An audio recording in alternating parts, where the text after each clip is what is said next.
They use words, twist words, turn them upside down, in fact, to make us feel that the countries who we should be identifying with are our enemies. All right. Well, my vision was that we would have a powerful conference in Washington, D.C., bring together different forces, hear from different voices to challenge Joe Biden's pro-imperialist propaganda show. The title is Perfect, the Summit Against Hypocrisy. In the lead up to the event, there was certainly many things that needed to be done. There were obstacles. What do you think? It's a yeah? I think it's a yeah. It's a yeah. Okay. It was kind of like you're just on the train and you keep going. My name is Elizabeth Young and I'm the president of the Center for Political Innovation. Elizabeth Young is amazing, and she has done so much to hold our organization together, to help people get along, to facilitate the activities of the Center for Political Innovation. The things that I did leading up to it were many logistical challenges, I would say. Getting physical materials in place, making the connections, and recruiting volunteers from our membership to take on different roles and tasks, and people are really great about stepping up to that. She's very skilled at what she does, and she's very dedicated. It's really, really an honor to have Elizabeth Young as the president of CPI. This isn't working. Do we have another... Record? Just one of these types of clips, because I feel like... Oh, actually, I don't know if I have another one of those. I don't know, I help move crap around and basically put in some manual labor with everybody else. I had my spinach. I participated in the setting up mostly, more than I did the organizing of the Summit Against Hypocrisy. And the day prior to the event, myself, Caleb Maupin, and our president, Elizabeth Young, went to a storage unit, got lots of the stuff we needed out of storage, including lots of flags that once we got back to the house, I was ironing. 7, 8 flags, something like that. Yeah, that's a good question. They made it, right? Yeah, so where are they? Did you leave stalling them out at the house? What? We're bringing them out at like a glorious moment. Like they're hidden at the beginning. So someone has to go back and get Stalin them out. I will go get them. No more Stalin, we gotta get it. All right. Stop Stalin and go get them out. Anyway. It was go, go, go. I woke up, ate breakfast, got in the car with Peter and some other comrades, and got cameras and equipment, supplies and whatnot. You know, we put a lot of work into staging the conferences. El pueblo unido jamás. Haas and Pfeffer Incorporated. What's the last part going? Jamás. Unloaded the car, I put up the banners, spread the books out. So I'm a school teacher with $60,000, $70,000, $80,000 in student debt. I really don't know. I try not to think about it that much, but it's a lot. So I had to buy a $500 plane ticket on a $2,000 a month paycheck. Luckily, the hotel had a continental breakfast. That helped out. But yeah, I'm broke till the next payday. But I wanted to be there. It meant a lot to me to be there. I'm now thinking of eating fried rice. Free food gang represent, is all I'm saying. But I did also eat a bunch of Danishes like a minute ago, so that wouldn't be. A, aftertaste, and B, I would get fat early. There's a very simple principle that people from a working class background understand, and it is that when there's free food, you eat it. And especially if you're spending all morning moving a bunch of heavy crap around, big bins of water bottles, crates of books. Yeah, you gotta eat. And our convention was a paying customer of the hotel. Amazing Danishes there.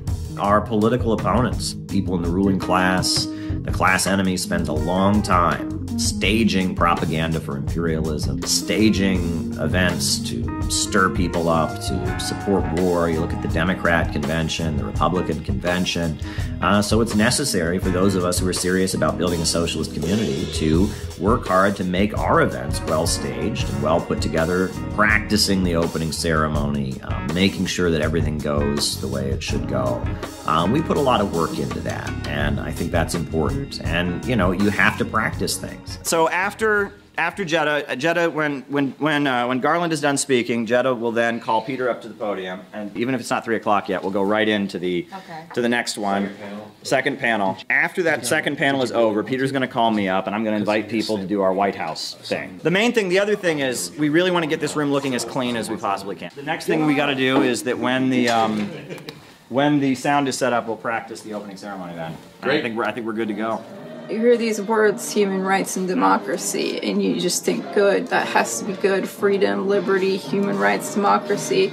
And so putting the title in there and with that spin, Summit Against Hypocrisy, it's calls their bluff right there. It's right in the title. The intention is to draw the attention of the public to the fact that these words that they feel good about, that they're supposed to care about and be invested in, are being used maliciously. They're being used coercively. And to me, that's a trick that's being played on people. All right, let's do this. All right.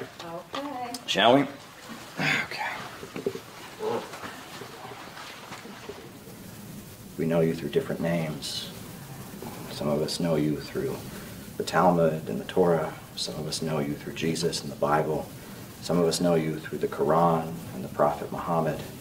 Some of us know you only through the beautiful, ever-changing world you've created. God, we just want to do our part, our little part, in opposing all the injustice and evil and standing for truth. And speaking to people in a way that they can hear it. Getting people to open their hearts and open their minds to understand that something better is possible. Oh God, we just ask that you join us today. Help us. Speak through us. Let us do something beautiful today. Let us do something powerful today. Let this be a day people remember for the rest of their lives, God.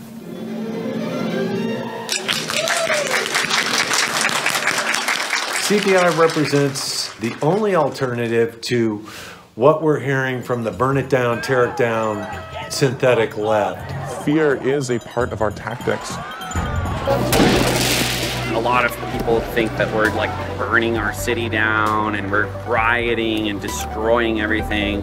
I mean, I think there's some level of truth to that. No one else is saying that you can actually be patriotic in that you love this country and you love the people, but you despise the people who are running it.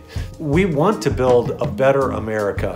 The working class is not interested in tear it down, burn it down. We want good jobs, stable lives. The people that we're looking for, they're not going to be found among the people who classify themselves as leftists now. They're going to be found among working class Americans who love their country. And we're not about jamming our morals and ideals down anybody's throat.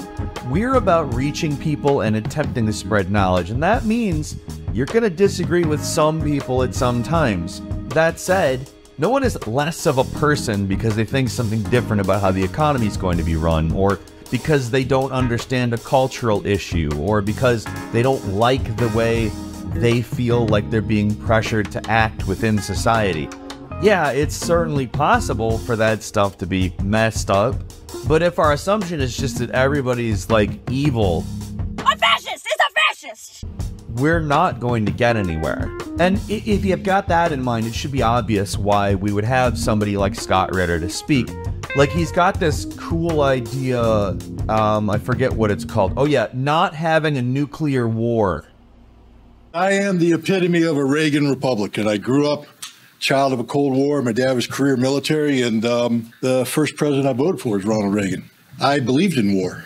I wanted war. I worshiped war because war was my salvation. Salvation from you, you communist-loving socialists. All jokes aside, though, it's an absolute honor and a privilege to be here for the very reasons I just said, because While we may not be cut from the same piece of cloth, we do seek to be sewn into the common clothing of a nation that needs to be shielded from the nakedness of its imperial ambition.